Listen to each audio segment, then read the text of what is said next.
游泳馆里，女孩偷亲了男孩一下，便一脸娇羞地跳入泳池。可下一秒，泳池里就出现大量的番茄汁，紧接着女孩便挺着大肚子浮出水面。没错，因为那一吻她怀孕了。很快，一个健康的婴儿横空出世，甚至比母鸡下蛋的速度还要快。更诡异的是，在同一时间，全世界有43名女孩莫名其妙地生下孩子。隐形富豪闻讯赶来，便要有偿地收养这些孩子。How much do you want for it?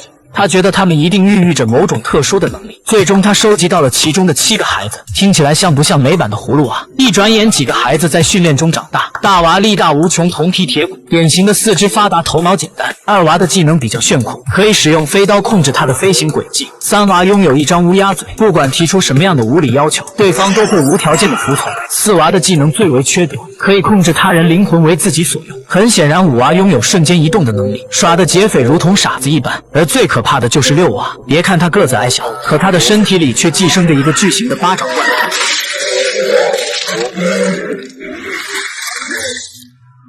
前6个孩子都有自己的超能力，唯独七娃什么技能也没有显现，就是一个普通的凡人。富豪对外宣称也说当年只收养了6个孩子，就连在手腕上纹队徽都不带上七娃。没办法，他只能画一个代替。画面一转17年后，出乎意料的是，几人并没有继续的惩恶扬善，而是都各自过上了普通人的生活。只不过瞬移的五娃不小心走丢，至今未归。矮小的六娃在一次战争中不幸领了盒饭，如今他变成了鬼魂，成天与四娃形影不离。但富豪老爹突然的死去，将大家再次聚集到了一起。看似粗心的大娃最先发现异常，老爷子既然死于心脏病，那为何他从不离身的单片眼镜不见了？他怀疑凶手很有可能就在他们几人之间，因为富豪名义上是他们的父亲，其实把他们当成自己扬名立万的工具，每天都会逼迫他们拼命训练，就连睡觉也要监视着他们的大脑思想，最后导致孩子的童年没有色彩，一片灰暗。可当其他人知道大娃的猜想时，都是一口否认，气愤的离场。也就在这时，院子里凸显漩涡，面对未知的恐惧，几人下意识地把手牵在一起。